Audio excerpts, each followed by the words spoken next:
Hey there, kids. It's me, Oni the Unicorn. And I'm here to tell you that f***ing your dreams ain't cheap. In fact, it costs a ton of cash to do.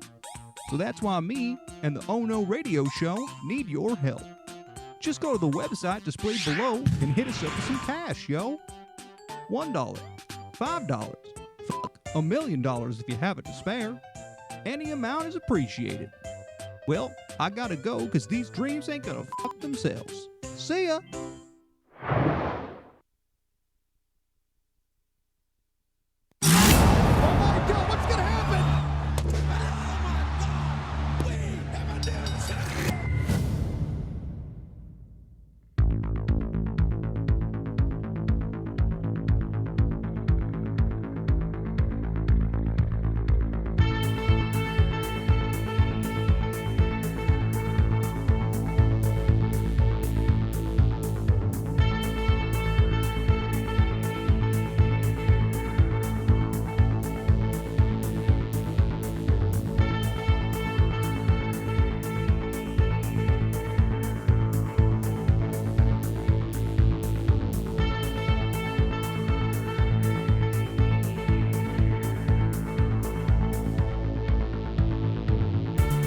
And yes, welcome back once again to another edition of the one and only Ohno Wrestling Podcast with yours truly, the Shirt Break Kid. My name is Owen, and tonight it's just the two of us because I feel like we maybe had a sore loser that didn't want to join, didn't want to participate in the fun because he didn't get his belt back. But it's okay because it's just me and you, Duncan. And that's right. And I'm completely okay with not having the title. And this is Duncan, the king of Bong Style. Woo! Welcome to the show, buddy. Man, it's good to be here. It certainly is. It certainly is. And yeah, all kidding aside, that one was a definite win by me, and well, a retention by me. We all tied, but it was by the skin of my teeth, if I do say so myself. Yeah. But then again, I feel like Money in the Bank, in and of itself as a pay-per-view, got by the skin of its teeth, because most of that show, Duncan, and I think we just hit it right off the bat. I'm gonna go ahead and say it. Most of that show was hot fucking garbage. Yep. Yeah, you're not fucking wrong. Not wrong at all. Okay. Let's start on the positive and then we'll get to the negative. Yeah. And I'm trying to think of some of the positives. And I know the big one that most people would hop towards, but I'm not even gonna hop towards that because it's not as big of a positive for me as I think it is for a lot of other people. I think the only real positive in that show, and this sucks because even the finish for it was shitty, was the Usos Street Profits match. Man, that really was a banger though. It got, like, it had a few dull moments and it was a bit predictable, and it was like, I think if we hadn't seen that match so many times, it would have been even better, right? Yeah. But it was kind of, in a lot of ways, it's become like, it was an Usos match. It was an Usos match.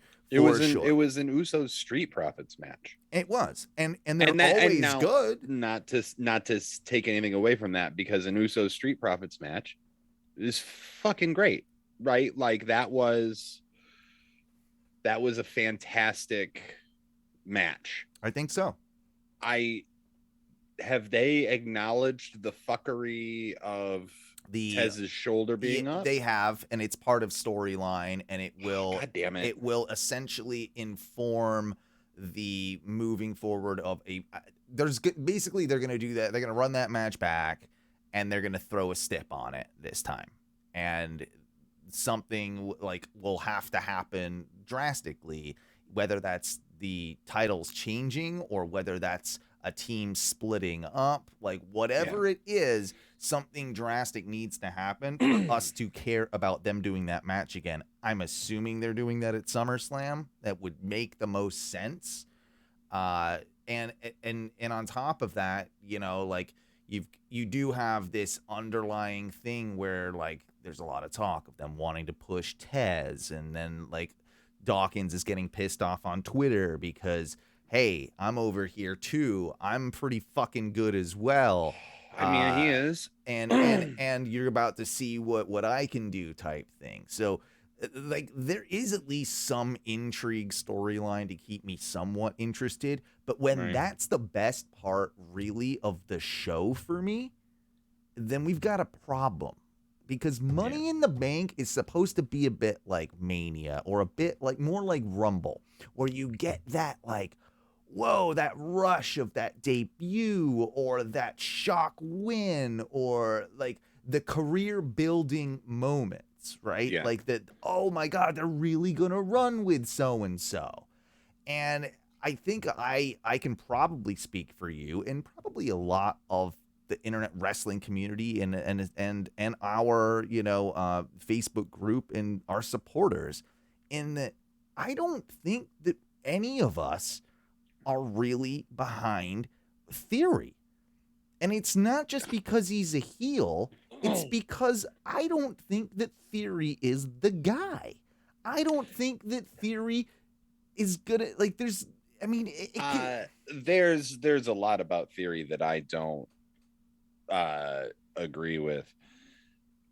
He is it's like it's go away heat with me, right? Like I hate him the way that I hate Sammy, because I feel like they're the same person somehow.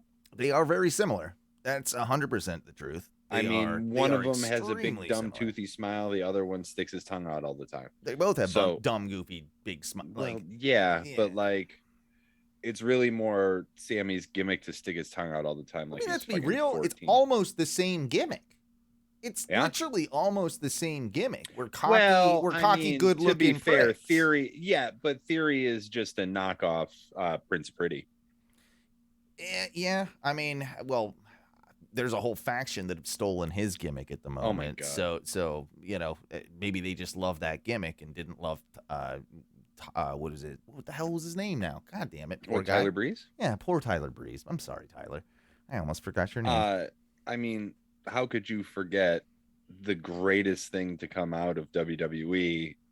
The Fashion Breezango in the Fashion Police. Yeah. Breezango was the best. It really actually fucking was. But no, regardless of if we like Theory, like he's a talented wrestler. Not going to take that away from him. He is a talented wrestler. He's not like overwhelmingly, shockingly good in the ring. He's like watching a Ziggler match or something. He's gonna do a cool thing here or there. That's pretty accurate, because he is like, and he's a hand. He's a very solid hand. He's safe. He's not, he can do the odd cool thing, but you're never gonna be like, holy fucking shit, Kenny Omega or Will Ospreay's in the ring right now, right? Like, even Ricochet, or even I'll say it, Roman Reigns. Or John Cena. Big match John. Or Cody. Yeah.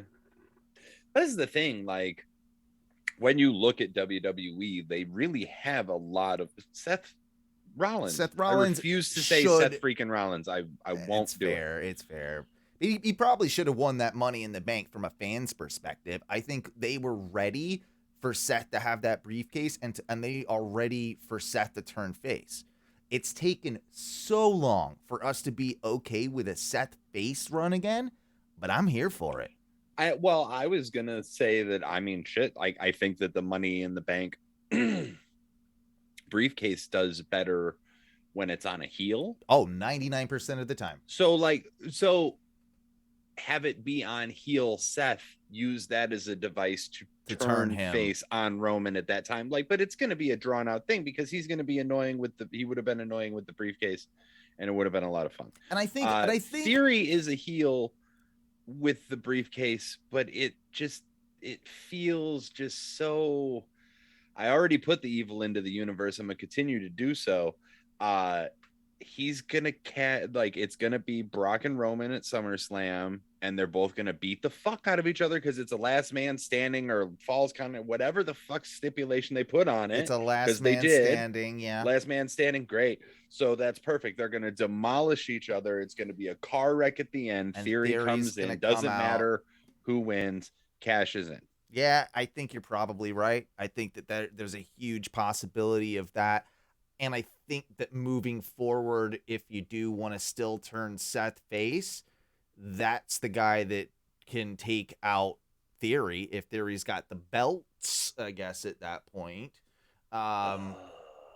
You know, so okay, that's another thing. Like, is the brand split dead? Is it not? We don't know. I mean, I don't think the brand split is dead. The idea of I think they're still running with the unified championship, but he still carries two.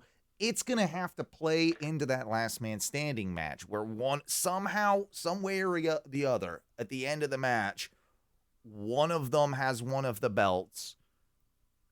Like they are somehow able to separate the belts. Even mid-match, a stipulation gets announced or something. I mean, that is peak Vince, if he's even running shit by then. Well, we'll get to. And this is going to tie into the whole Theory thing as well. And we're going to get there, Duncan, because there's a lot of like... look, I know it's a long and winding road. Mm-hmm. It's a long way to Tipperary. Well, and there's a lot of also, ridiculous... Charlie Day, spider web with yarn things going it's a on Pepe as well. Sylvia situation. Yes, exactly. But I feel like they're gonna have to do it sooner rather than later. And SummerSlam with Brock would be the right time, I think, to do it, to be able to separate those belts again. Because I just don't think that you can do it forever. And I really think that, like, Theory with like the unified title is very strange. Okay, but here I know the answer and we've already covered it, but like, if you want me to take it seriously that it's a unified title, make one fucking belt. Make me a belt.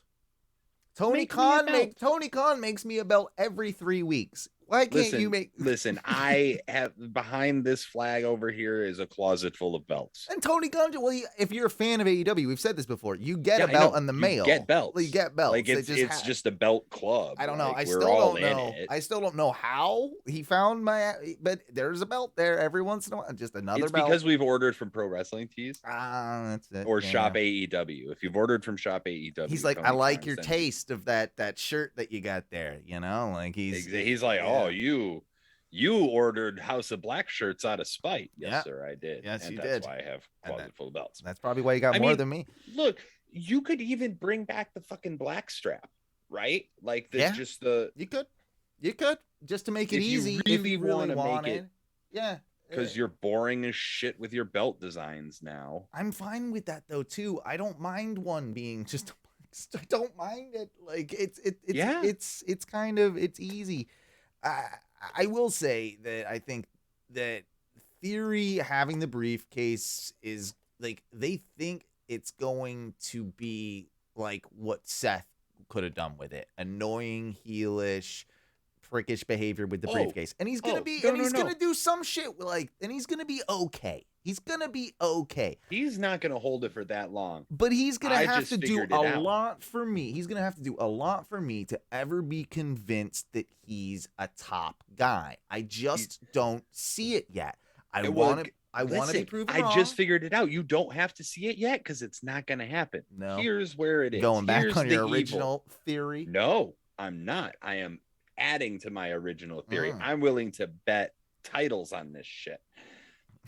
So, we've got the evil I put into the universe, right? Yes. Theory cashes in SummerSlam. What happens right after SummerSlam? I can never remember the order of pay-per-views. Clash at the Castle. Is that okay? Wait, is that after? Yeah, Clash at the Castle is in September. So that's after SummerSlam. Yeah. Wait a minute. Is that right? Yeah, because yeah, hold on. I'll look it up, but I am 90% sure that I'm right. Clash at in my head, I had it the other way around, so my apologies. But I mean, there's a lot more you can Well, I mean, you can. Yeah, no, there is more that you can do with September it. 3rd. Okay, so that's September 3rd. Clash. Summers, yeah. So yeah, so it's SummerSlam's after 2022. July. July 30th. Oh shit. Okay. All right. Fuck, really? That's like that's on like 2-3 weeks. 3 weeks. Yeah. 3 weeks. Okay, so SummerSlam, July 30th. That's where I got confused because I know there's no pay-per-view in August, I think, for Right. either company. So it's like this weird dead period. So that WWE's got to do, like SummerSlam apparently, so quick. Sheamus or McIntyre are fighting tonight for who has the title match at the pay-per-view. See, this is dumb. Why wouldn't you do that on SummerSlam? And then it makes it right. Like that makes it more interesting. Listen, they don't care about They don't care about the premium live events. They care about the TV and whatever. So they do have to throw a Sheamus versus McIntyre. So see, this all ties in. Yeah, we're bringing it back full fucking circle. So Evil's into the universe. Sheamus McIntyre tonight. It's gonna be McIntyre. Gonna be McIntyre. So. Even though I wouldn't actually mind a Roman Sheamus match again because they have this weird banger tendency. They can, but you're wrong. Roman's not involved in this. Oh, okay. Roman's dead Brock by is this out. point. They are dead to us. He is on his island. Brock and then is we in get Canada. a Theory McIntyre at Clash of the Castle. Theory McIntyre Clash at the Castle, and McIntyre takes the fucking title in Wales. And what better guy to take it from? The guy that's getting booed out of buildings. Thank you. I like it. And then we've already got and it sucks to say this, but we do already have a pre-existing thing with Roman McIntyre. Don't do that again. But now if you still just keep Seth heel, now Seth can be, maybe going up against McIntyre, right? Like a Seth McIntyre but then you also have to think about Cody coming back. At Rumble, right? So McIntyre has it for a few months. Somehow I still feel like no matter what, like Roman probably maybe this. Can you know how Roman's supposedly taken so many less dates, right? Like a way lighter schedule than well, he hasn't been on TV in like weeks, right? So but I think this all ties in. No, because this, and I think you're right. And think about this. Roman, I still believe will have. I think they're going to split the belts back. I think Roman will still have one of those belts. I think he will. All right, I know. Right? I'm listening, but I have a parallel universe. Because what I think will happen is like Roman doesn't want to go over to fucking Cardiff and do that show. So let's get one of the belts off onto Theory. So he can go do that show, have McIntyre have his moment. Roman is still a champion. Roman can still retain until next Mania, where I still believe the whole plan all along was to have Cody win the belt at Mania off of Roman. No. That's what I think they're going to do. Well, or no. It depends how long Randy's out for. I think even if Randy's out, no matter how long Randy's out, what you have to... like bigger picture, Mania next year, Roman's plans are much bigger than that, and Roman's plans do not. You still think the Rock thing's happening? 100,000% the Rock thing is happening. That's why you have to get the belt off of Roman. That's why Roman will win at SummerSlam. Theory will take the belt off of Roman because it's a cheap heel thing. Roman doesn't lose anything. Still looks strong, and then we hot shot it, and then we hot shot it over to Drew at Clash of the Castle. Exactly. Yeah, you're probably right. And then you can do the Seth feud, and then I think you can have. You can't if Randy can come back, take it off of Drew. They will totally still probably play though on the Drew Brock situation because they're kind of like. Drew's got his number. Brock's gotta like prove himself. They could very well do that. And honestly, that wouldn't need the title either. It kind of wouldn't, but I don't mind. I kind of like like how do you, I guess my question is, in this Okay. whole situation, where do Yes. you put Cody by Mania? What are you doing there? Cody comes back, wins the Rumble, and has a Mania main event for the title. Has Seth won it by then, and Cody had Seth's number? Yes, or Randy, or a three-way with Drew, a three-way or with a three-way, Drew, or because then he can pin Seth, who he's already got his number, sure. and protects Drew, elevates Cody, ba-bing bong bang. I don't think you do, like, you just don't do another Cody Seth one-on-one. No, not another one. No, not after the last match. You can't do it after the cell, really. Like they've already. Where else is there to go from and there? Cody can't really come back and we start up with Seth again. Like he's got to come back and be with someone else. Like no, he's got to come back. He's got to win the Rumble and immediately cement himself in the Mania main event picture, because otherwise he would have been winning the title at SummerSlam. Weirdly, could you ever see Cody and Seth being allies? Out of respect? Maybe. Maybe. I think you're going to end up seeing Cody on his own for a while, just to establish himself as, that guy. Yeah. Yeah. Okay. No, all right. We'll switch gears, though, because we've talked about this for way too long. I mean, I'm just saying. Like I almost don't even need to watch. Well, it started basically with our Money in the Bank thoughts, led to theory, and then theory got us to where we are. So I had a theory. Yeah, exactly. But the other thing that happened that was big on this show, I guess, yeah, of course, you had Theory dropping the belt to Lashley to then enter the Money in the Bank, win it. We've been there. We've done. And see, I was so happy too, and then they fucking got me. It up. Those sons of bitches. No, they didn't fuck it up. They perfectly swerved me, because I was just like, "Yay! Theory doesn't have the title anymore." And then here he fucking comes, and I was like, "Ah, you motherfuckers! You did that to us. They did got that. me. They did that. They did it. Again, and they did it good. I'm trying to think of what else was on the show. We had Street Profits, Usos, which we've discussed was very, very good. Match of the night for me. We had the women's Money in the Bank. Obviously, we'll get to that like last. Carmella and fucking Belair, right? That was it was a fine match. Carmella's a fine wrestler. It was the match that we knew the outcome before it started, and it wasn't bad. It was there. It was just there. It was there. Yeah. And then we had fucking Ronda and oh shit. Who? Wait. Natalia. Ronda, yeah, that's why we forgot. Okay, we can excuse ourselves. That's why we forgot. So yeah. How could you forget Natty's rack? Oh yeah. I don't forget that. I like her sister too. I like her sister. Have you seen the YouTube channel? There's a YouTube. Why would I? Oh, it's great. It's all racks all the time, Duncan. Oh, okay. They've got a YouTube channel. She's got a sister, equally thick, equally big rack, and they just do stuff with racks around. They just like I don't know what the content is, but there's just titties. There's just titties. Like it's all right. It's a good subscribe. It's a good subscribe. All right, fair. Also, I'll keep that in mind. Subscribe to Ohno Media too, and Ohno Wrestling. Definitely do that on YouTube if you're over there. But anyway, that leads us, I guess, to what happened with the women's Money in the Bank match. Did that opened the show, right?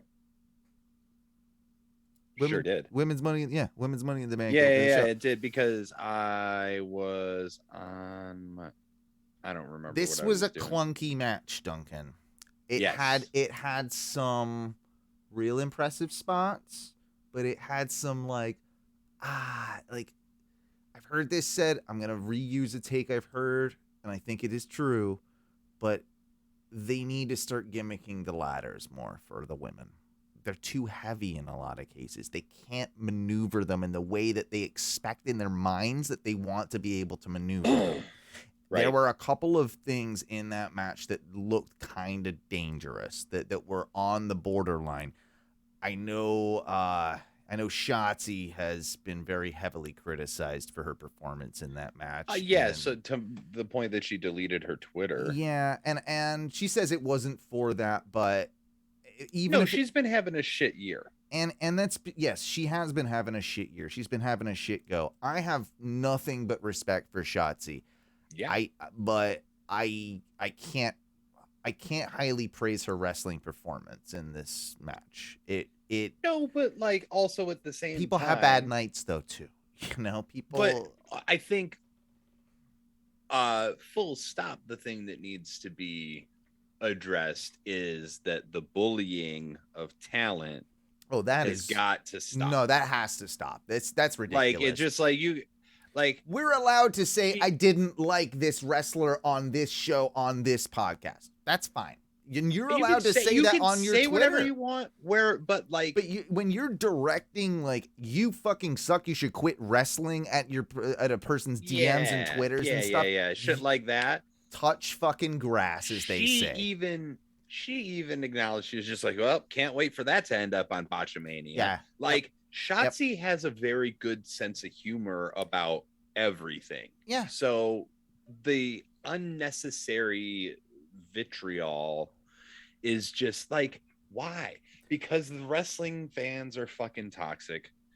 And they always, I mean, we do it, right? Like, but we're guilty of it as well. We're guilty of it, like, but on occasion. It's also more like we try not to pile on, and we're also not going on social media. No. We're not like, we might be like, well, that was fucked up, but it's never like, you know what, that person, except for Nia Jax. Nia Jax, we were like, you know what, she should really stop because she's gonna fucking hurt somebody. She wasn't gonna just hurt somebody; she was gonna end a career or kill someone at certain points. Like that's where it became like, no, that's dangerous. With Shots, which is kind of how I'm feeling about Almost. See, okay, yeah, Almost is getting in there, but with Shotzi, and I'm not super familiar with her work on the indies, but from what I have heard, she's been one of these wrestlers that was so like volatile and so incredible on the indie scene when she was doing it that it really caught the eye of WWE. And then what did WWE do? They stepped in, they ran her through the performance center,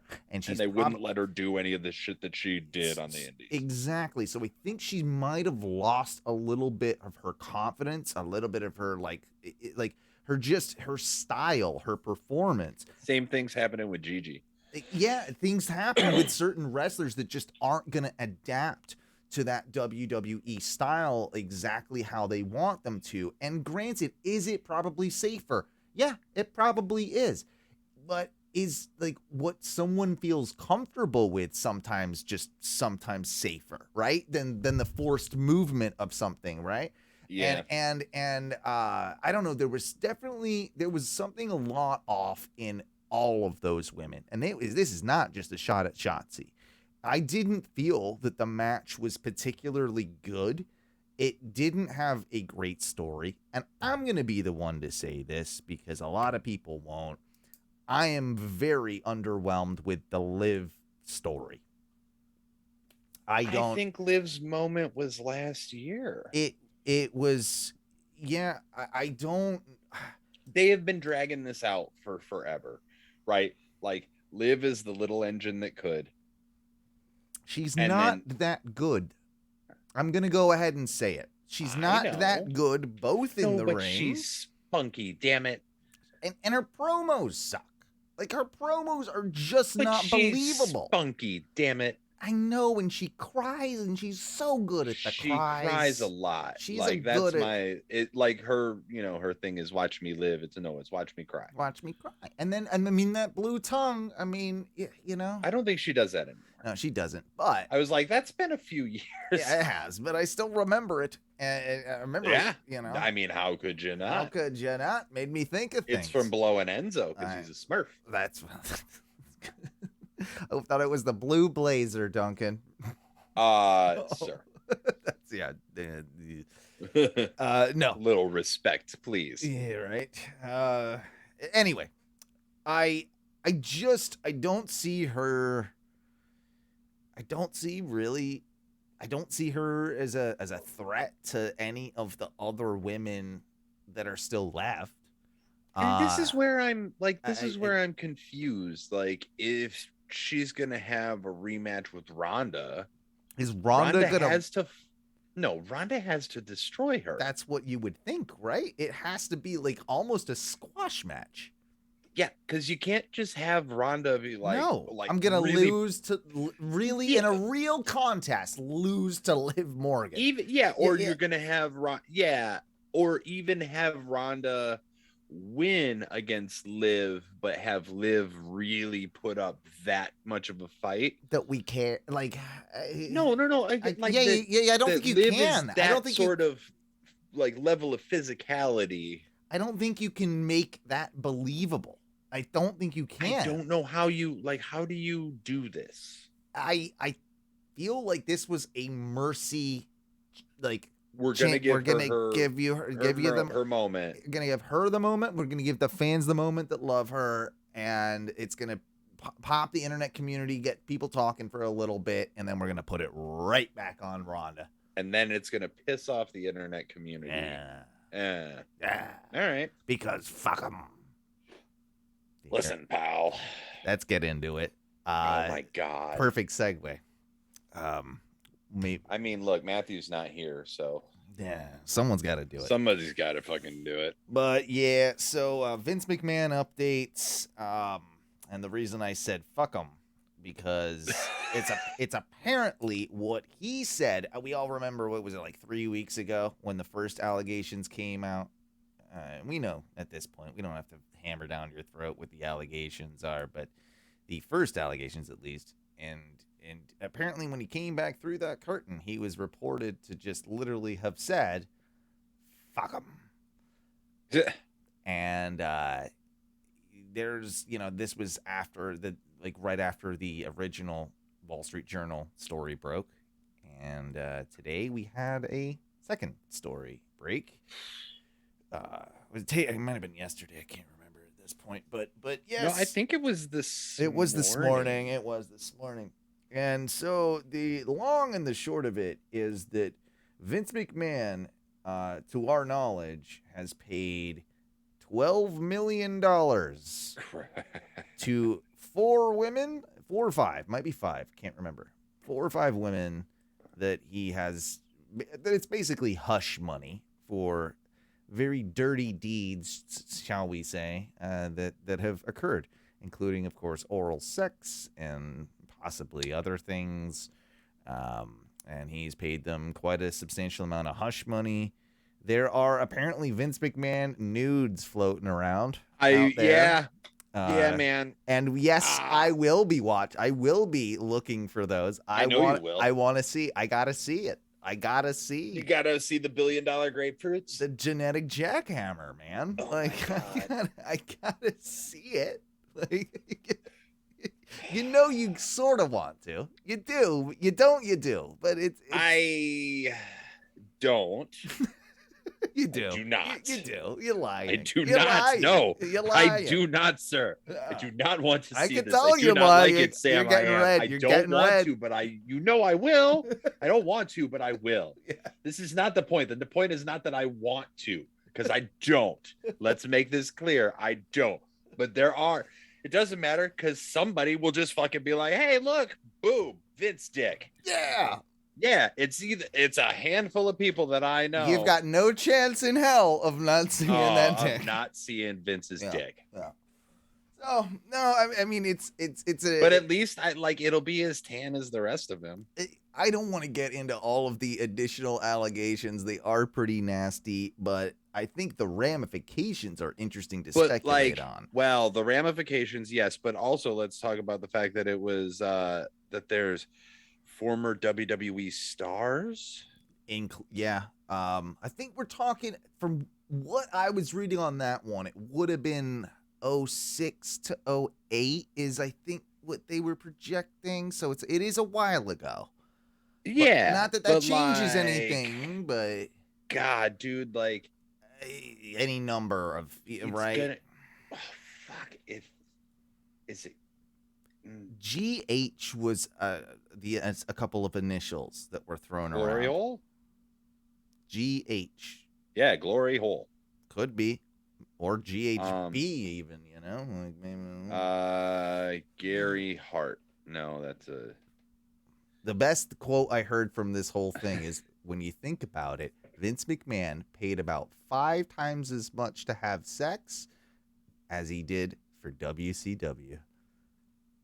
And that's a real statement. 2 million, I think, was WCW or something, right? It was like 2.5 million. Dude, like, He honestly, paid we probably 12 could have million. gotten a loan for it. 12 million. WCW. That's just, like, you're such a horny old man that, like, you gotta just fucking perv on. Like, it's like... Suck my dick. Oh, God. Ugh. It's like a Louis C.K. thing, except worse. Worse. Apparently, it was like he paid it. He got a blowjob, got blown by a chick, and then released her in 2005 is the long and the short of it. But like, I mean, that's one of them. Like, there's a whole rundown of this stuff. there's a roster. In another deal, a WWE contractor presented the company with unsolicited nude photos of McMahon she reported receiving from him and alleged that he had sexually harassed her on the job.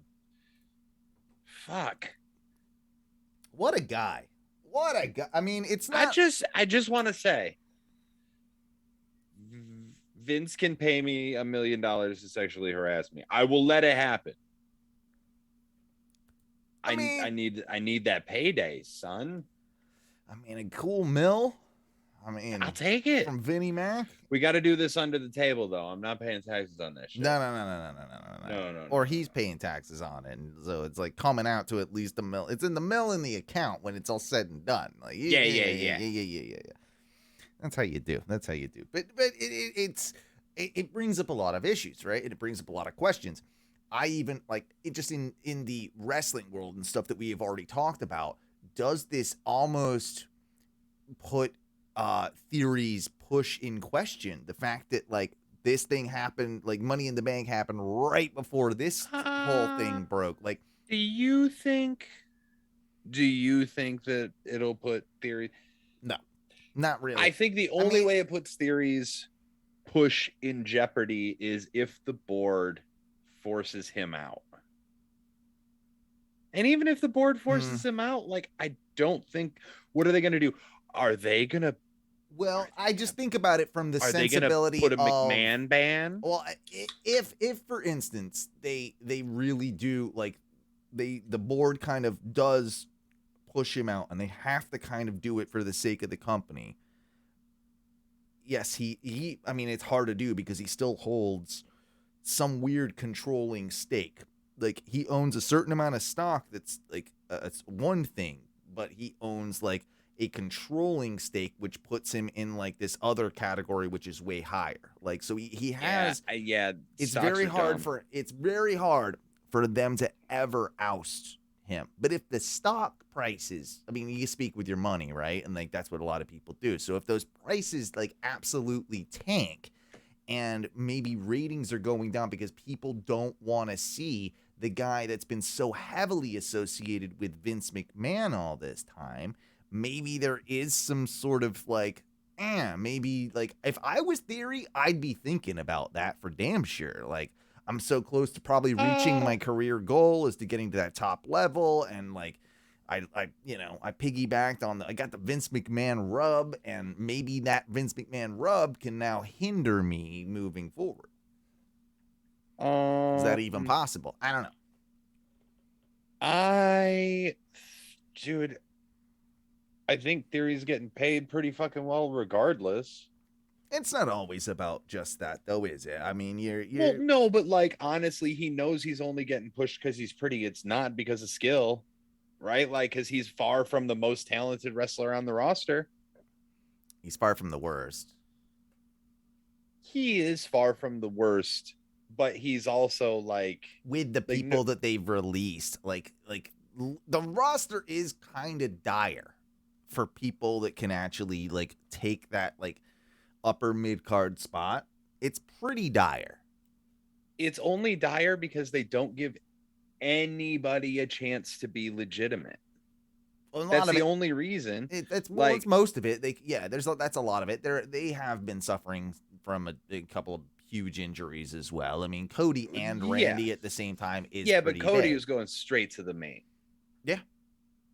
Like, so the mid card is where they're lacking, because you don't want to see like these, because even like, I don't know, Sheamus is sort of that borderline upper mid card, lower main event. I just want to see Sheamus beat the fuck out of Theory now. I want to see everybody beat the fuck out of Theory. I mean, I just hope that he can do something and turn it around for me, because it ain't doing it. And I kind of hope the same for Liv, but I don't have high hopes. Well, I think Liv is going to be just a little placeholder. I hope that she can do something. Is it a placeholder for Bayley? I hope that tonight on SmackDown she went out and she cut a hell of a promo and blah blah blah. I hope she did. I think you could do a Liv Bayley thing, and you could have Bayley fucking take that shit back. See, that, I'm great with that. How do you justify Bayley being the number one contender? I mean, it's WWE, so that doesn't matter. And it's fucking Bayley. That's true. Like, I don't know. You're right. Yeah. You're right. The problem with that one is just where, like, how do you get Ronda out of the situation, and how do you get Bayley in there, But there's ways. Not that hard. Do you have Charlotte come back and go into a feud with Ronda without the title? Just bitch for bitch? Fucking Shayna Baszler fucking start some shit with Ronda Rousey and fucking finally have that feud that they have needed to do for Where the fuck is Shayna Baszler? I don't know. I wish I knew. Man, she should be fucking shit up. And what I thought would be cool is if Shayna and Sonya Deville. Yeah. Put them together as a tag team. Why? They're fucking MMA chicks. They got a cool vibe that would work. They're kind of like badass, I don't know. I just feel like there'd be something there. I feel like that would be worth the shot. It depends on if they even care about the women's tag team division, which seems like they probably don't. Do we have new women's tag team champions? Or we do not. We do not. Yes. Well. And that is an interesting thing. Before we move on to that, which is definitely it is a very good segue. That's two. It is. But Matthew, I'm coming for you. Do we see any additional changes to the McMahon strategy since the original start of this whole case? I mean, I guess it depends on if Vince came out and said, "Hey, everybody, suck my dick." Tonight. I don't know why my Vince is more like a Nixon, but what are the same? Vince is just a no, that's very much more Nixon. Yes, but they're one and the same. And no, my thing is, like, with everything gone on, like the difference between like the original, what we heard he kind of paid off, like yes, there was a salary, and then we heard it was Vince's money that was like this $2 million. Now that we've shot up like to 12, it's a huge difference, right? And that's got to, like, I mean, they're both amounts of money that I'm never going to see. So I suppose it all depends on what the investigation finds, because there is a actual investigation going on behind the scenes as to, what. It's going to find that Vince is a dirty old man. And has been a dirty old man for a real long time. Well, if he's spending the company's money too on this, that's where that's what's gonna have to happen to get Vince McMahon out of power. As long as he can prove that that's just my money, that's out of mine. How much stock has Vince sold off in the past? To pay for this. Because it's been in the millions. To pay for this. That's probably when he's doing it, right? He's probably like, shit, I gotta pay this bitch. I gotta sell some stock. Well, I mean, And that's dude, that's he not does the it in like craziest. big fucking chunks too. So like it would make sense. Mm-hmm. Yeah, no, it absolutely makes sense. So I guess you're right there. It's just, I mean, I feel like WWE shareholders are just kind of like it's novelty fans with money, and we're just like, yeah, we own part of WWE. This is great. We do not, like, for the record, Noah and I do not. I wish own. I wouldn't mind. I mean, No, because I mean, we would have. I'd been in creative. I'd be in Gorilla right now. I'd be taking care of things. Would you? Oh yeah. Oh yeah. You'd be like, you know what we need, Vince? More exploding limos. He's like, you know what, Owen? You're right. You know what, pal? You know what, pal? You're right. You're right. Ba-boom. God. Speaking of ba-booms, yeah, a couple weeks back, I think it's been, I think I read today, it was like 47 or 57 days since the Sasha Naomi incident. And you know, we were talking about women's tag teams, and they have been, of course, vacant since they basically went into Laurinaitis's, office, threw the belts on the table, and said, "Here you go, suck a dick, we out." Mm-hmm. Talked to my lawyer. I think is probably a lot of what they said. I'm just guessing. Mm-hmm. So they walked out. Fun fact on that one: they that date that I read, it was either 47 or 57 days, but was that at that point it was longer since they left the company than they held the tag team belts together. So we've officially met that point of the whole thing. This ties into an obvious question which we've talked about before, but I'm seeing signs that maybe some evil put into the world is manifesting in AEW. Duncan, I might have done some bad a couple weeks What'd you back. do? Well, you see, I talked, of course, about the possibility of Sasha going to AEW, and no one out there can claim that it would be a bad signing. We know we have too many people in AEW, but Sasha is a draw. It will actually do probably a good amount for the women's division, and I think that she would actually kind of fit there. There's the argument. The argument, though, that I'm posing tonight is something a little different, because have you noticed what they've been doing with women's world champion Thunder Rosa and her previous competitor Toni Storm? Thunderstorm? They have created Thunderstorm. They even have merchandise, Duncan. Yeah, I know. I get emails. So we've got a situation where, hey, Tony Khan, you're not really trying to start a women's tag team division, are you? Because I think he is. We've got Marina Shafir and Nyla Rose.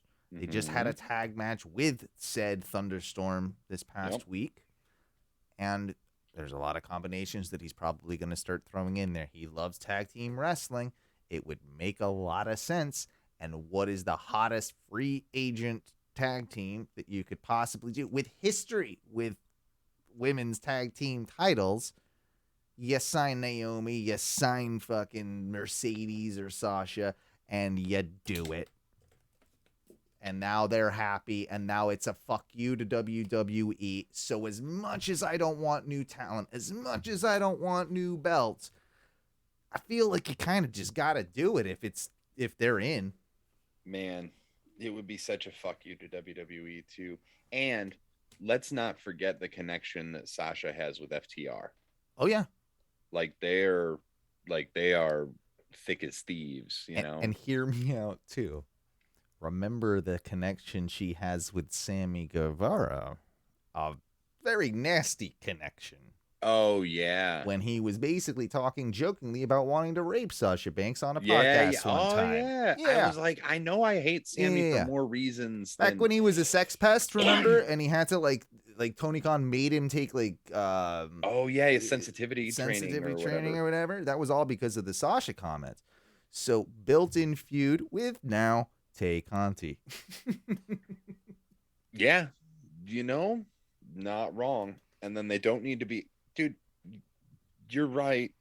It's as much as we are not the biggest Sasha fans at times. It's there. It kind of writes itself.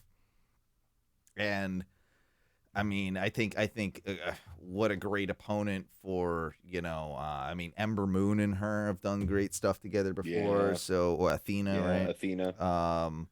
And hell, I think you got to get that belt off of Thunder Rosa. I think they disagree, but they're gonna stretch it out. I need Chris Statlander to get there. Like, she is the next one for me, whether that's to take it off Jade Cargill, which I think that's what she should do. I think she should be the one to take it off Jade. Yeah, somebody eventually is going to have to. But you can make the argument that Sasha coming in and taking it off Jade works too. Yeah, but I do think that a women's tag team, like you said, everybody gets belts, right? Like, we're going to do that if Kenny comes back. Mm-hmm. Which, another segue. Let's go there next, man. Yeah. If Kenny comes back, like, he wants to bring the trios title into AEW. I'm like, okay, cool. Everybody can have a title.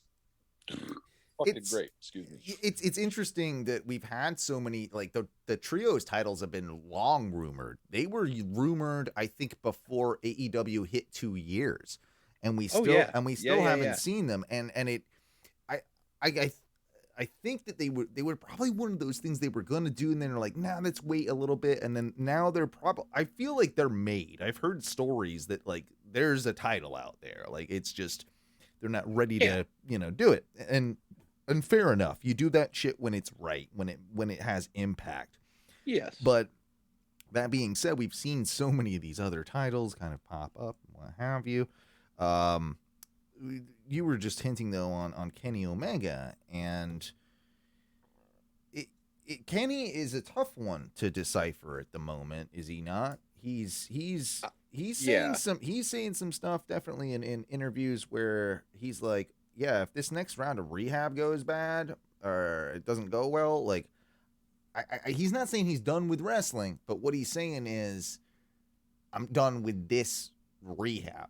I'm going to basically, it's going to take him even longer, I think, to ever get and maybe never get back to the strength he once was at. Yeah. So yeah. I don't get good vibes from Kenny as far as, like, he's not, I don't think he's going to be there for, like, still another 6 months, like maybe even another year or so. Yeah, like, it could very well be. It could be that. And also, I think that Will Ospreay is going to, that's what brings me to the next point. Man, we're good at this. So Will Ospreay has been having an incredible showing, I think, for American audiences that were unfamiliar with his work. Yeah, you could definitely say that. And I think that a lot of what he has been doing in the process is also, this is where it gets into real or kayfabe, or it worked. Shoot. Exactly. Do I think there's absolutely some beef between Will Ospreay and Kenny Omega? Yes, I do. Do I think that they're both kind of working towards building one of the matches of the goddamn century? Yes, I do. And absolutely. And both of those things are incredibly powerful and part of what we love about wrestling in 2022. Something that you couldn't do as easily or as nuanced, perhaps, back in the old days. This is what actually separates it. This is what makes it really, really fucking good. Will Ospreay has been talking all sorts of shit on social media. Shit. Will Ospreay is like drunk Owen. I love it, and it's like, you are the hooligan. You're the guy I just want to be more like you, Will. Like, that's party. Like, I think I'm part of United Empire, by the way. Like, I'm an honorary member. Yeah, I wouldn't be surprised. Just because of my hooliganism. Yeah, like, I'm an honorary member of the House of Black. Like, exactly. Yeah, exactly.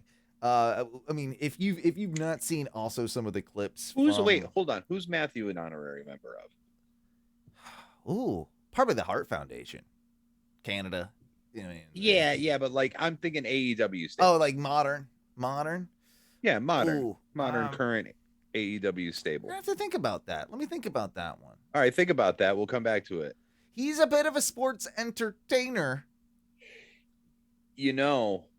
I do see him as he might as be being very. What's one thing that we always hear good brother Stafford say? I appreciate you. Oh, I think we figured it out. I think you know what? He's a JAS. I think he'd be a JAS guy. Yeah. You know what? I can see it. I approve of that. Yeah, I think we nailed that one. I think we did. I think we nailed it. But so long and short, like just go read some of. I should just pull up Will Ospreay's Twitter. You got some? I got it right here. You got it. I got the one that I like that I think we're referring to. Give me a couple of the best quotes here. He talks about but basically he's talking about Kenny Omega. And he said he can think what he wants about me, but the motherfucker is such a little bitch. The same person who is like, I grew up after 6 or 7 5-star matches. No, you didn't, you cunt, Ospreay said. You vanity search your name on Twitter to see what everybody says, and when it's bad, you cry in the corner of your $1 million house, and you're still bothered by some cunt who sits doing some wrestling matches, who is trying to help out not only the British scene but the Japanese scene, because I'm not an idiot when it comes to my company. He isn't like all wrong though either, and it's not completely heel if you really look at some of this stuff he's saying. Like, he is pissed off.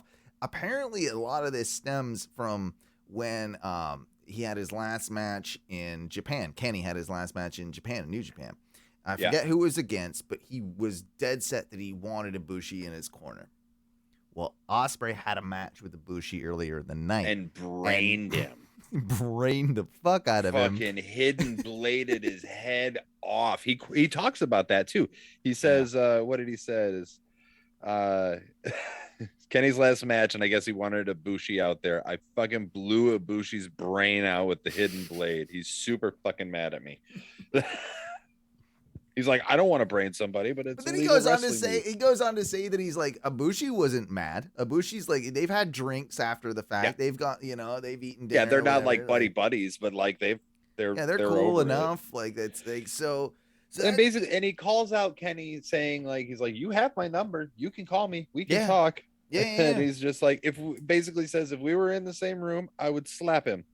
It's like, people are going to listen and be like, they're building to something. We're not building up to anything. Oh. Okay, arguable. All right, arguable. Say, he's a cunt. I will slap that boy and remind him, you're a fucking 40-year-old man and you're fucking fragile. Do you really want to get with me? I will end you. And I'm just like, And some of this starts too, like, I will say that Kenny has had some really nasty, diggy shit on Will. Oh, yeah. Kenny is very cunty. He's cunty. I think Kenny is a lot more of a cunt Omega. I don't think he's the nicest dude, because he has absolutely said, like, I left it in the hands of, like, when I left, I wanted to put it in the hands of either Jay White or Will Ospreay. I told them both that you've got to, like, step up to that next level. Or, like, I'm paraphrasing. Whatever. But then he was just like, and neither of them did it. Like, basically. Right. He's just like, but he does say, I'm glad they went with Jay White because he's obviously the better of the two. Yeah. He's the choice. Which, in my opinion, is wrong. Is actually like the wrong way around. But yeah. Will's my boy, but I'm just gonna go, I think that Will is better than Jay White as well. Yeah, I mean, just promo wise, like, even in ring, like, I mean, even in ring, when you talk about Will, especially Ospreay, fuck off, especially in ring, but like, even on the mic, I think Will's like really charismatic, and he's like, I don't think Jay White is a good promo. No, I haven't seen it either. And some, like, man, you see so many like internet peoples, they're just like, nah, Jay White's a great promo. I don't. I'm like, but I guess I believe you. I don't see it. Like, I don't know what you're referring to. So if you're out there and you're a Jay White fan, please, by all means, show me what I'm missing, because even in, like, some of his press conference stuff isn't bad. Like, I don't mind it. I think it's good, but I don't know that it's better than Will's. Like, I don't know that it's on even that level. It's certainly not great. Like, it's not like hyper memorable. It's just good heel shtick. Like, fucking Zack Sabre Juniors are better. Oh yeah. Absolutely, they are. So like, why? So in that, I think, same interview that you're probably referring to, I don't know if it was the same one, but Will said that he's interested. He wants Hook to join the United Empire, and he apparently asked Taz when Hook would be heading over to Japan. Ooh, all right. That could actually work like fucking gangbusters. Yeah, bro. it could. Yeah, like, dude. That could work really good. I'm all about Hook. Yeah. I don't know why, but Nope. I am. No, there's just something about it. He's just got the whole fucking thing. Again, okay, so we talked about Sasha and Naomi being Fucking removed. so Sasha, by the way, I don't know if we said it, but Sasha and Naomi were removed by like the roster. From the internal roster. Yeah, the internal allegedly, roster allegedly. So that's that. Yeah, I failed to mention that part. Want to skip to some of last week's Dynamite? I was just gonna say, fucking Mox and Brody had a banger, huh? Well, before we get to that, I mean, we got to talk about War Dog, man. Fucking. I just feel bad for Kobe looking down from heaven at Scorpio Sky, losing his custom Lakers. It was a cool TNT belt. title. It was a really good looking belt. I wonder what War Dogs is gonna look like. I'm interested. I mean, let's think about this. I like how we call him War Dog, but it does sound like we could be saying Warthog. Yeah, that's true. Wardlow, if you're not familiar. Sweat Hog. Yes, that's something a little different. But It is, but goddamn, that's a good one.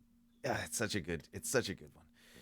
But no, I remember when Wardlow wore the white gear and he looked mint. Like it was, I forget what I don't know which one that was. He came out in the white gear, but he looked really good in this like white gear. I want the belt to be almost, I want him to have the white TNT version, like the white Intercontinental belt, like something like that would like fit him. Sort of like Miro's TNT without the green. Yeah, something like that. Yeah. Something like that. I think I think that would be a good look for the belt.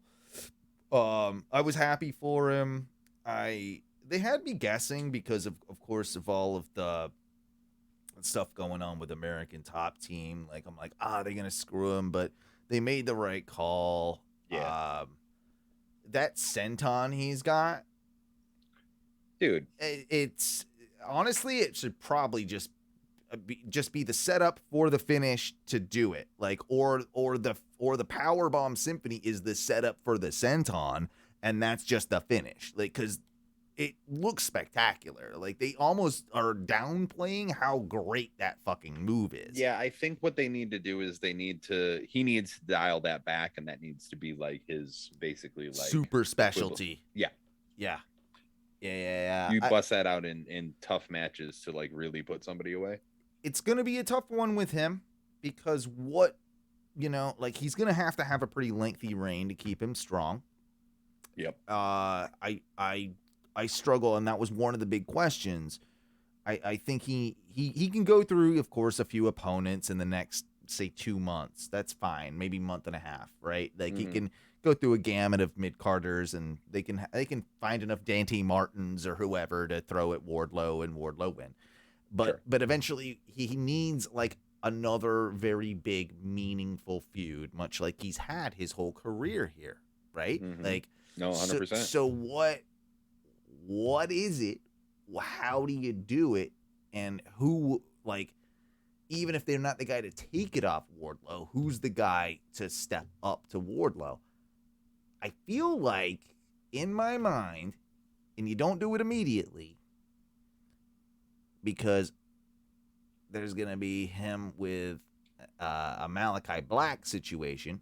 You could do a member of the House of Black. That's a big one that I think you could do. But I also see, just like we mentioned, Miro being that, like a Miro Wardlow long-term feud could really work. Yeah, I think Miro's he's going into this thing with Malachi.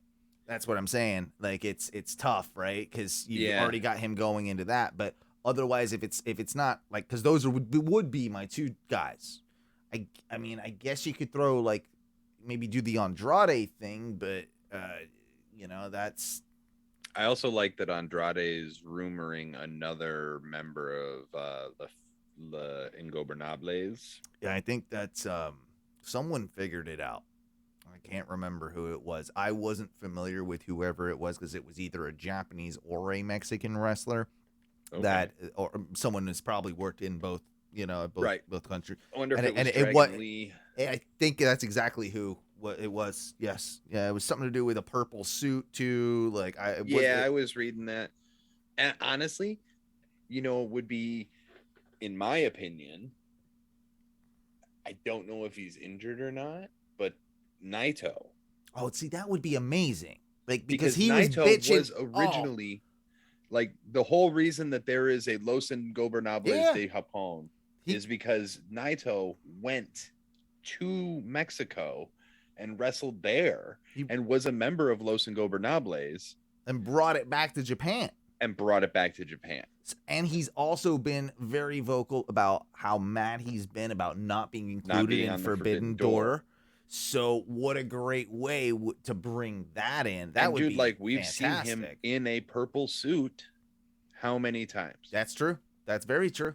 Like that would be bigger than anybody they could bring in. Let's be real. Yeah. Like absolutely. That would be about the top that you could absolutely bring in for that. I love it. Because if you actually had a true Ingobernables, like, god damn, that would be so good. AEW loves factions. They're already basically doing that faction just without the name. Just do it. Just do it. We've already had Bullet Club. I think their merch has like Ingobernables shit on it. But they don't say it. They never the merch might have it, but they never fucking say it. They never like talk about it. There's not been Bullet Club gets mentioned, right? And Bullet Club shirts can get shown, but I've never seen Excalibur talk anything about that, right? So it's kind of alien to a lot of American fans. And I think that by bringing in a Naito as well alongside Rouge, now we've got the package, and now we can do some damage. I mean, Rouge wouldn't be a bad contender for Wardlow. Dude, Rouge is a bad motherfucker. He's a bad motherfucker. No, go ahead, sir. No, I was just gonna say there's nothing on Shop AEW. I was just gonna say, speaking of two bad motherfuckers, and we go to the main event. Besides us, yeah. Brody King and Moxley. Oh my god! Also, Brody King's new shirt is bad as shit. I heard a lot of people talking weren't that hot on this, and I was just what? Because Moxley didn't bleed everywhere for 10 minutes. We finally had a match where he didn't for once and could use other elements of physicality. It's not often that Mox is gonna be the small dude. Exactly, especially in AEW. Correct. So it's it really worked out. I thought it was a good, because I was sold on the whole thing. I saw a lot of negative towards, first off, this whole Dynamite, and in particular this main event, and I'm just I don't know, I'm not seeing it. I thoroughly enjoyed it. I thought this was, I'll say this, it might have been a week too quick. They should have waited till the following Dynamite, in my opinion. Give it a week's build from Brody winning the Rumble thing that they did on the Friday to getting, to then give it a week so we can build it on Dynamite for the following. Yeah. That would be my only complaint. But Brody, to me, still came out looking like a much bigger deal than he has ever looked on AEW television since his debut. Yeah. Here's the thing about Brody is people look at his size, they look at his appearance, and they're just I don't know about this guy. He's probably, you know what I mean? He just fits that certain stereotype that people are gonna have. And look, he's a brawler. He's a bruiser. He's a brawler. However, how many 300+ pounders can you see do a fucking over the top rope suicida? Absolutely. Like he can walk the ropes, he can do that lucha fucking like rope bounce thingy, like. And The even dude is even his skilled as cannonball, fuck. man, like a big That cannonball is is brutal. brutal. The Gonzo bomb So- is brutal. Like, this is the thing. Brody Here's- King. Here's the is- thing that okay. Sorry, you finish your thought. I'll tell you mine. Well, what I was gonna say is the Brody King that I saw on the Indies out in California a few years ago. It like, if that Brody King comes out and he's just like, which is essentially what he's doing as the, you know, like everything around his character in the House of Black is all violence, Yeah. which is 100%. And I'm like, lean into that. suck It's more fucking- and suck more out of that into the character. Make him just this brutal, violent. Yeah, and that's why I think that I want to see another match against Mox, and I want to see it get bloody. Hmm? Hear me out. Oh my god! I got a crazy Do you one. think he's gonna go back to? I don't know. I've got a crazy theory. Okay, let's hear it. Brody King is gonna join the Blackpool Combat Club. Really? What if it would work? It would work. I don't think it's yet, but eventually, I think over Maybe. time, if they want to keep that group together, something like that could actually work. He works in the House of Black. Don't get me wrong. It's tattoos. It's big men. It's metal. It's More than that. No, it's a lot more than that. It's an aesthetic. It's a whole like, like I get it, right? What I said is probably not gonna happen. But what I'll also say is that I feel like Moxley certainly showed like a certain amount of respect after that match to him. Right. And not everyone gets that, but they clearly had like a decent understanding of that fucking hurt. Good fucking job, right? Right. So that's kind of at the crux of what it takes to get into a Blackpool Combat Club type thing. They've said that, but again, like, could you after, at this point now, I wouldn't mind a Blackpool Combat Club House of Black sort of feud.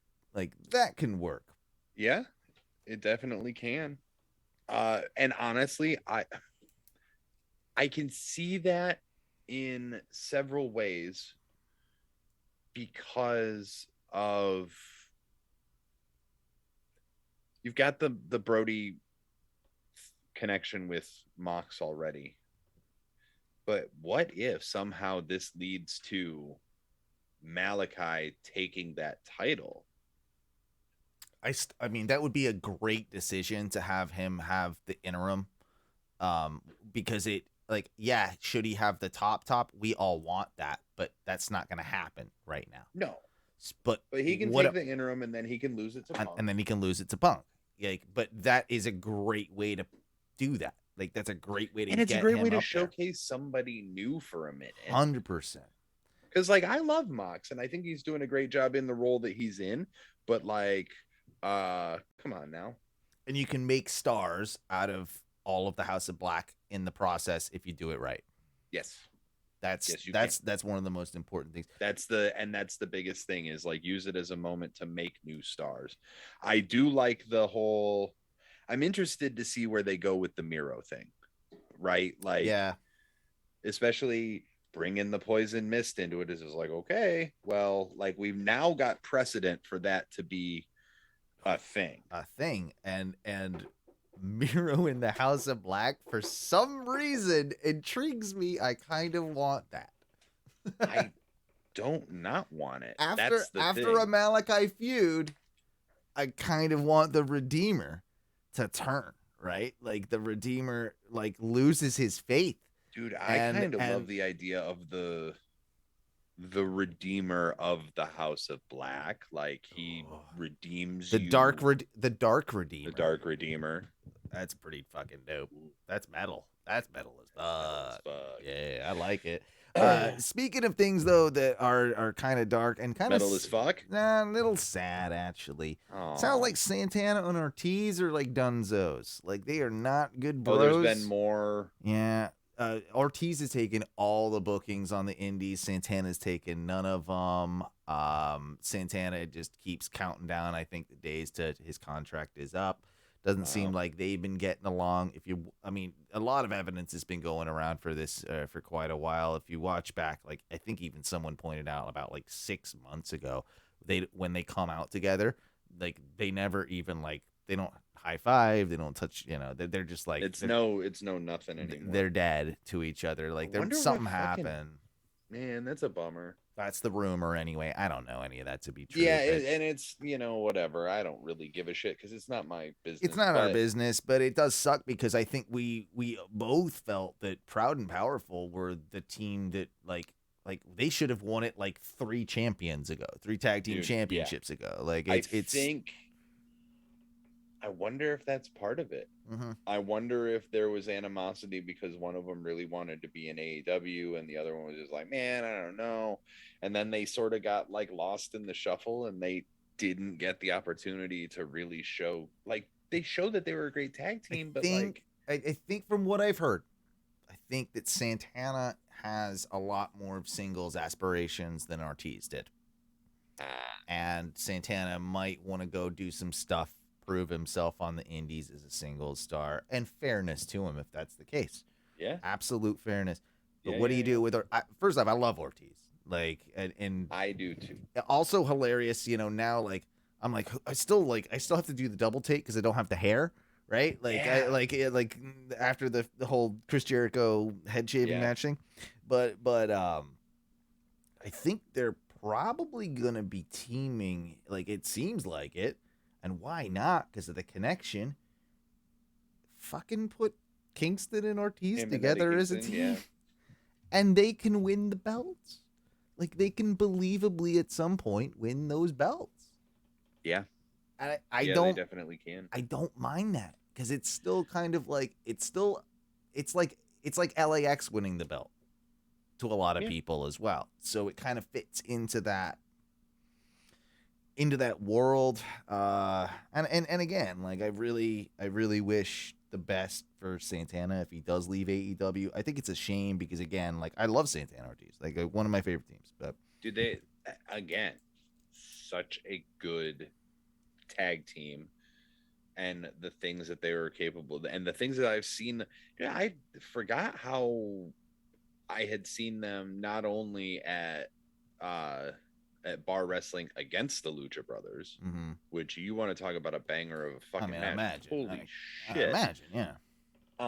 But then they were also at Progress in Boston. By the way, Pentagon Jr. would be great if he could just keep his mask on for like more than like 3 minutes in a match. Like he's got a real problem with that lately. That's like it's kind of real. It's like Rey Mysterio, that match where he was constantly adjusting it. It's been like the last like 3 matches. There's something going on. Figure it out. Yeah, bro.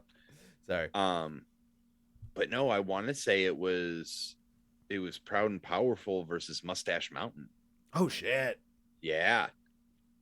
At PWG or that was Progress. Oh, Progress. So this was in Boston, and it was that makes sense. It was Riddle's farewell to the Indies before he went to WWE. I need to watch more Progress. I hear great things about it, and I never really understand. Like, wow, that's just. I guess it's just it's another indie. I just never really watched it. But speaking just really quickly of indies, we've got the whole thing going on with Flair's final match. They got a whole card for it, which isn't bad. I know the Briscos are on it. Yeah. There's definitely a few really good matches on it, but. How are they using Jim Crockett Promotions? Because I thought Conrad owns it. Conrad owns the name. Then he doesn't own the library, because most of that's on Peacock. Yeah. So he just owns the name. Correct. Okay. And it was Pete Dunne and Trent Severn. Okay. Yeah. Against Proud and Powerful. Dope match. Absolutely fucking awesome match. How did you I don't know if you're we'll just stay on tag teams. Ring of Honor card actually starting to shape up and look pretty good. FTR Briscos too. Pretty fucking excited about that because it's contender for match of the year. But Ring of Honor card, few interesting things. Obviously, we got part of the selling point is FTR Briscos too. Main selling point, I'd say. Seems like we're gonna have Jay Lethal, Samoa Joe. Yep. Pure Championship. We're probably gonna have Garcia and Wheeler Yuta. Saw that. I think that's pretty inevitable. Yep. That might even be announced. I think it might be. And then I don't know that they've announced the main event, which one would assume the main event. Man, no, I don't know. With FTR Briscoes, that might main event. But Gresham defending his title. I mean, people have thrown around Lee Moriarty, but I'm like, is that a big enough name for this pay-per-view? Is this a big, like, if I'm Tony Khan, I think I take the belt off Gresham, to be honest with you. Yeah. I think I throw Cesaro down there, or Claudio down there right now and just do it. Yeah. What about where does Colt fit into that? Because that was a whole thing this week too, apparently, about people defending really Colt. vouching for Colt, like hearing that they weren't going to renew his contract, and being like, no. Colt just will have a job somewhere down there. I don't know. Right. he'll. Well, no. Apparently, like he's been sort of earmarked for this whole, because he was such a big part of ROH.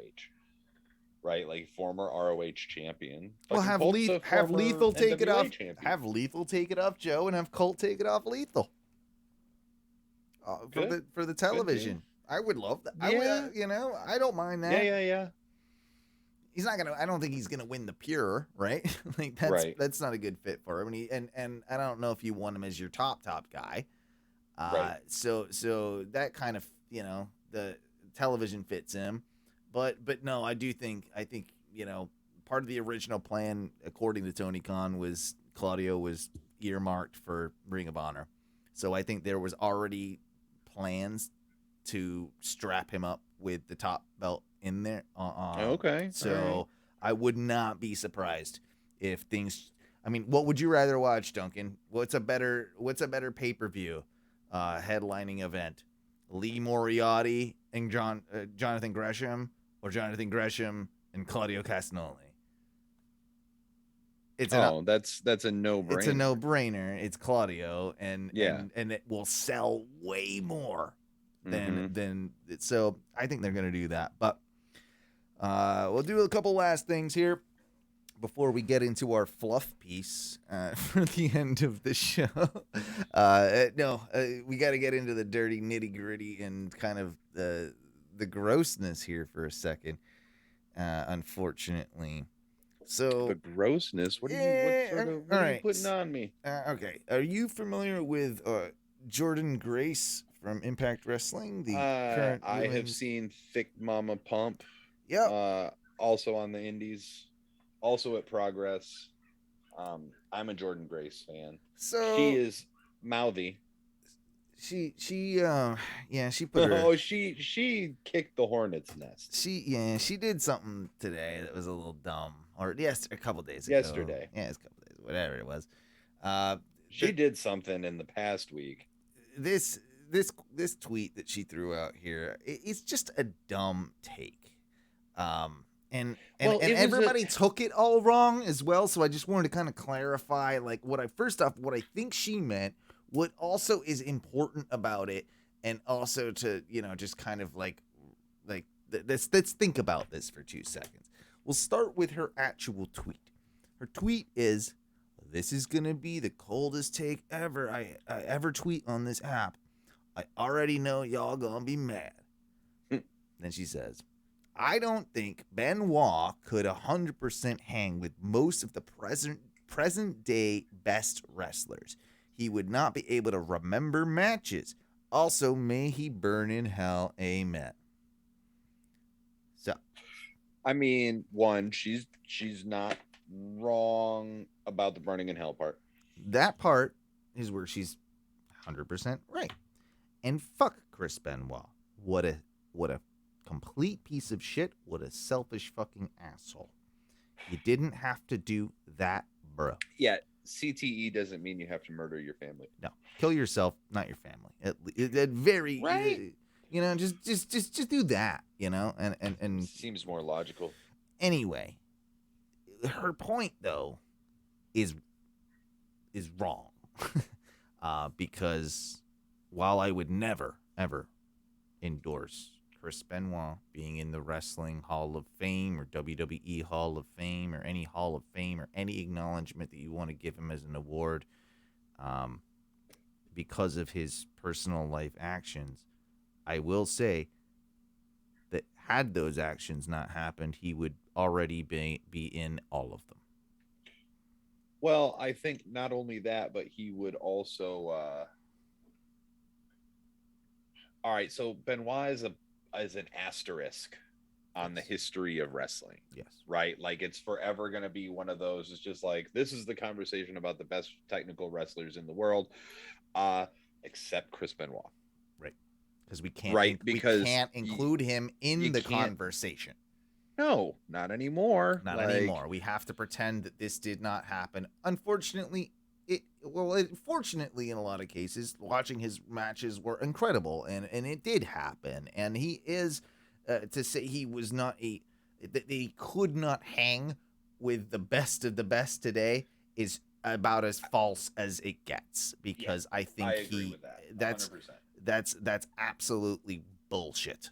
And I know nothing of working in the ring. All I know is what I see on television, what I see live, but I watch enough of it to know that Chris Benoit would put a lot of the kids to shame. Well, regardless of if it's like putting the kids to shame, as you say, I think that Benoit could hang, right? Like, he'd be... Yeah.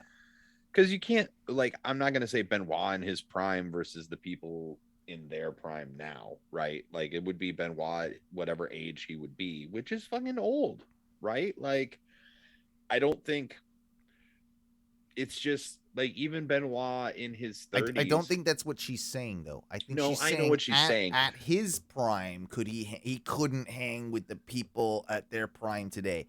And I think that is bullshit.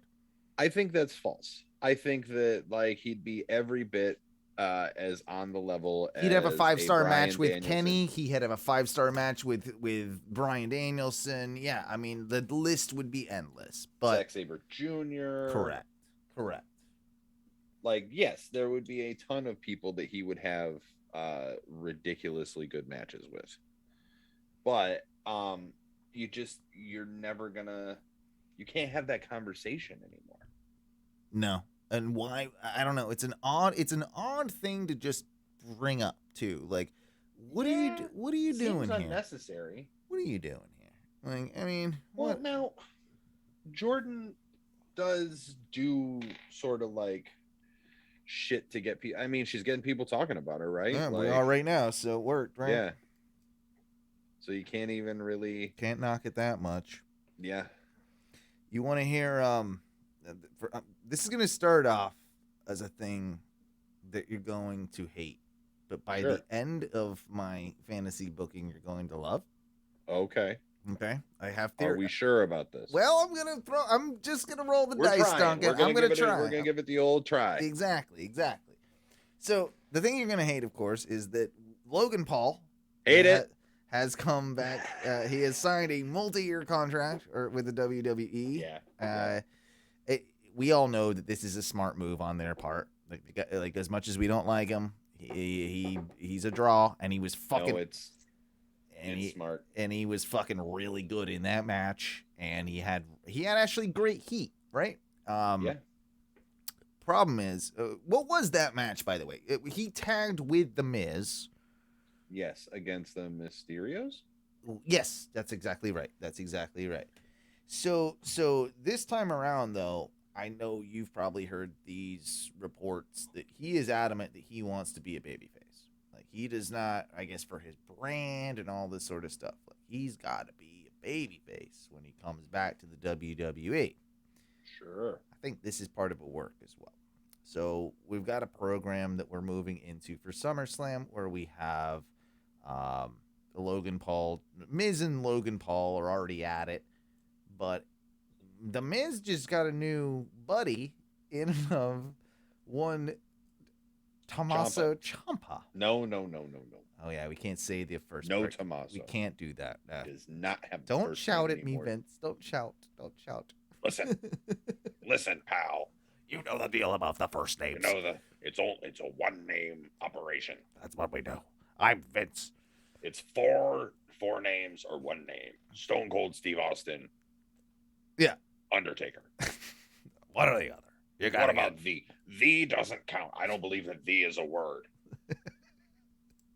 So we got Ciampa and the Miz now as buddies, and it seems like Logan Paul might be teaming up with one AJ Styles, and that might be the match I think that we get at SummerSlam, right? So Okay. Logan Paul, AJ Styles gets the face rub. AJ Styles, a little bit of this, a little bit of that, but then you got the Ciampa Miz scenario, and you're like, well, that's confusing. And Duncan. Yeah. They won't do this, but this is what they should do. Okay. What should they do? What should they do is at the end of the match, there's a dastardly turn, you see, because Logan Paul will actually turn heel in the match. Okay. And he will do something dastardly to align with the Miz, and they were together the whole time, just like they were last year. Works perfect, the two of them together. First. Okay. The second part of this, though, and the best part about this is where you're going to get a little boner. Okay. Now we get to have an alliance between AJ Styles and Ciampa. And Ciampa? And that shit would work awesome for the both of them. Yeah, I don't hate that. And I also think it's a great way to, like, oh, yeah, you thought I was going to be the good guy. Nah, fuck you. I'm with The Miz. I'm a bad guy, blah, blah, blah, with Logan Paul. You do the do. You do it both ways. Yeah. I don't know enough about Logan Paul outside of the interactions that he has had in WWE. He's the one that sucks less than the other one, right? Yeah. The other guy sucks more. Yeah, he does. Okay. Yeah, the other guy Alright. sucks more. I But knew, this guy sucks a lot. Like, he's the one. This one is the one that did the video. Is he the in Suicide Forest one? He's the Suicide Forest one. But his brother is straight up like, if he was British, he would be like a hooligan chav. Like, he's kind of like Yeah, his brother's the boxer. yeah, he's the boxer. He's like tattoo face, like that type of dude. Like he's Shitty tattoos. Yeah. Nothing against tattoo faces, but you know the type. You know the type of this guy. Yeah, it's all you know. about the type of face tattoo you have as well. Yeah. So yeah, but You have shitty tattoos on your face. Logan Paul's actually smart, and I do think that maybe it doesn't happen at SummerSlam, but the eventual heel turn will happen, and it should be, regardless of what happens with this. Doesn't it feel better to align Ciampa with AJ than it does to align Ciampa with the Miz, regardless of anything else? That could, that's the only possible reason that makes sense. Ciampa is just, you know what, just trying to have a good life for his daughter. I know. There's this other company, really, bro. at the end of the day, he is just working out and living that main roster life. Tell you somebody who isn't these days. One Paige has announced that Soraya is now a free agent. Dunzos. I'm gonna ask it. AEW, yay or nay? Probably, but not as a full-time deal. They could benefit from her. And Honestly, you know what I want to see? Soraya Serena. that'd be dope. Give me Soraya Knight That'd be versus dope. Serena Deeb. Oh, dude, you could bring them in as Serena could bring her in as the two of them together, almost as like a little faction if they wanted to, and just as a team of bad bitches. Yeah, team of bad bitches. That works. that works hardcore. Yeah, I don't mind that. We got we sort of talked about the Stardom thing happening with New Japan, and Stardom, like, thankfully with New Japan Strong, like, it's a big deal for New Japan. They're gonna put women on their shows, you know. Like, I know then AEW working with Stardom as well. So again, another factor that could factor into more women being on TV and the possibility of a tag team women's, championship, all that sort of stuff. Yeah. There's not much more I got into. Oh, one last thing. Of course, fucking Will Ospreay was talking about this, and he was tweeting pretty heavily about this. He's like, Japan, show me the evidence that cheering in the crowds is gonna make more COVIDs, because he's a bit dumb. Like, he does say he is a bit dumb. He is a bit dumb. I mean, probably early stages of CTE as well. Well, true, but Japan was just like, okay, don't quit, Will Ospreay. We gotta need you. And then all of a sudden, a week later, after he tweeted that, like, not even a week later, it was like 3 days, New Japan Pro Wrestling announced that in September they're going to have cheering sections for crowds. So it is, that whole thing is interesting, right? Like, we have different cultures, different approaches to the whole pandemic. I'm not going to say one's better, one's worse. I'm not going to even, you're right. That's not my place. That's not my place. No, definitely not. But I do find it interesting that after he was so vocal about it, all of a sudden things sort of, Dude, I don't know. I think he's got some pull over there. Yeah. I think he does. Probably. I think he does. I mean, he wouldn't be able to do all the Rev Pro stuff that he does and all that other shit. Like, if he just general country, I think. Yeah, general country. That's my porn name, actually. General country. General country. Yeah, that's it. Salute. With all of that, shall we get into our you know what I'm gonna call this?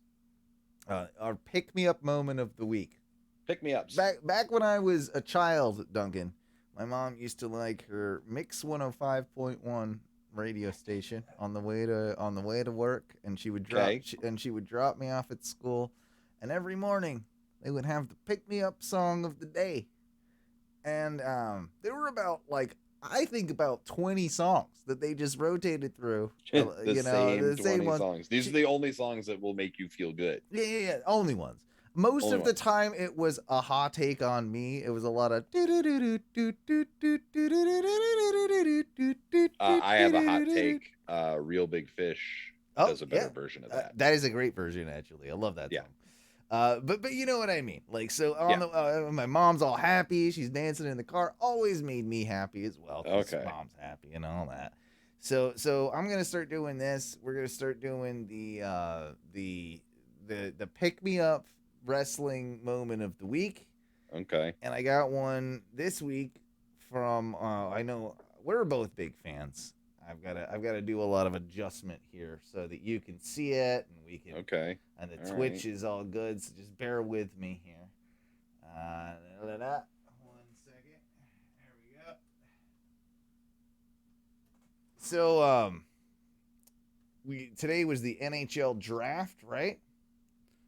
Oh yes. Yeah, big. Yeah, the NHL draft was happening today, and there's this coach. I think he's with the Vancouver Canucks. He's kind of a legendary coach. His name's Bruce Boudreau. Is that him on the? He's on the right there. He's on the right. Exactly what I thought he would look like. Yeah. He's a chubby, like, just a jolly chubby man, and he's been a very vocal wrestling fan. Anytime they do press conferences with him, someone inevitably asks some wrestling question or asks him his favorite wrestler and everything, and he's been saying for years, like, I used to be Bret Hart, but my favorite wrestler now, he's best talker is Kevin Owens. Oh yeah. Hey. So Kevin was at the NHL draft and went. I can't wait for this.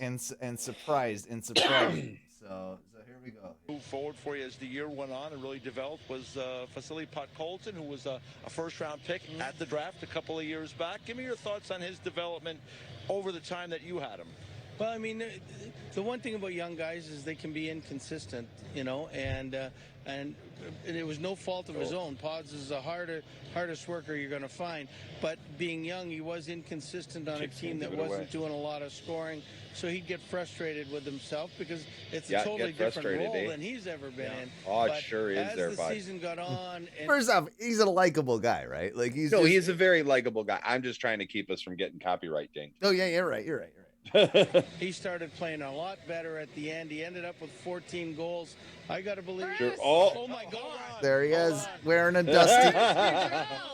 dusty shirt like that, and also like this guy is so happy. Like the both of them are so happy, and you get to see a little bit of just how nice Kevin Owens is as well. Like really deep down.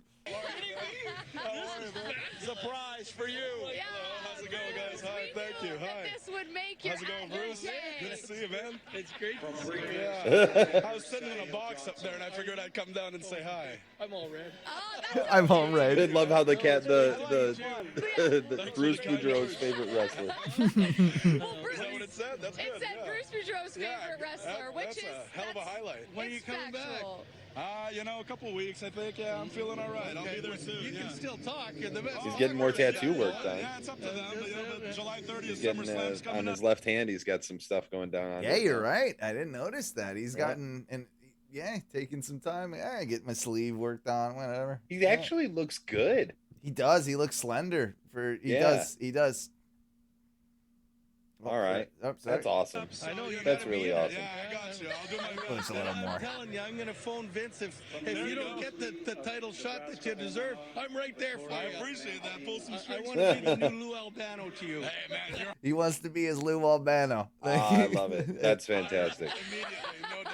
Oh, we are That so sounds going to get great. Bruce copyright dinged earlier on was this one. doing though. his impressions of what he would be like as a manager here on set when he was visiting. But Bruce, Kevin Owens was like, I'm So going to you were crash. feeding me that. Like, I mean, Of you course knew I was Kevin feeding was. you that.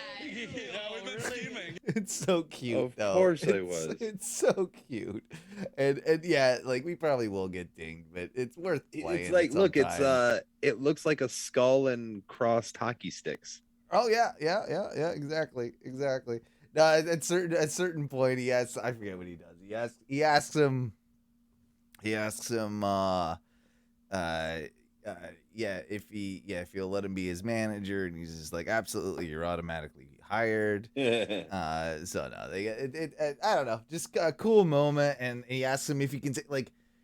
He asks both. He asks the commentators. He's like, "Yo, can I?" Like as Kevin's leaving, he's like, "Can I go? And I want to take a picture with him." Like He's like, dude, can I just fuck off? Yeah, he's like, "Are you done? Because I need to go now." Like, Kevin Owens is here. He's right way now. more cool than you. yeah. I mean, we're gonna go get some Timbits and. No, I don't know. It was. No, that's great. It made my day. That's a It's good just- pick me up. That's a good pick. It's me a up. good pick. Yes, up exactly. We I got like it. You got anything else you want to? I gotta pick me up. Yeah, let's get you. I gotta pick me up. If anybody needs a pick me up, go into YouTube's and throw a search for Foley is Pod. Yeah. And watch the hardcore legend talk about his career, because goddamn, he's one of the most likable dudes. And it just like listening it, like watching Foley be happy and talk about wrestling, and like, because he's not bitter about his career. Like he's really always been honest pretty about everything. Yeah, he's always been pretty like at peace, I think, with everything he's gone through, and that's part of like what makes him a good human. Yes. Is he just recording this from his house? Like someone set him up with a I mic? think he's got a green screen behind him. Yeah. Like, and I don't know if he's in studio with Conrad or what, but you know, I assume Conrad's it's probably not. Like it's probably what? Dude, I don't Yeah. fucking know. But yeah, they it's like a one camera thing on Foley, and then they'll play clips or they'll show photos or stills or whatever from matches and whatnot. And I have to it's check just that like, out. Yeah, dude, it's good. Like, it's just, you know, the origins of mankind, and he'll go off on tangents, and Conrad will reel him back in. And Funnily enough, I guess another pick me up, but you know, in the same sort of realm, I've been listening to William Regal's podcast, Gentleman Villain.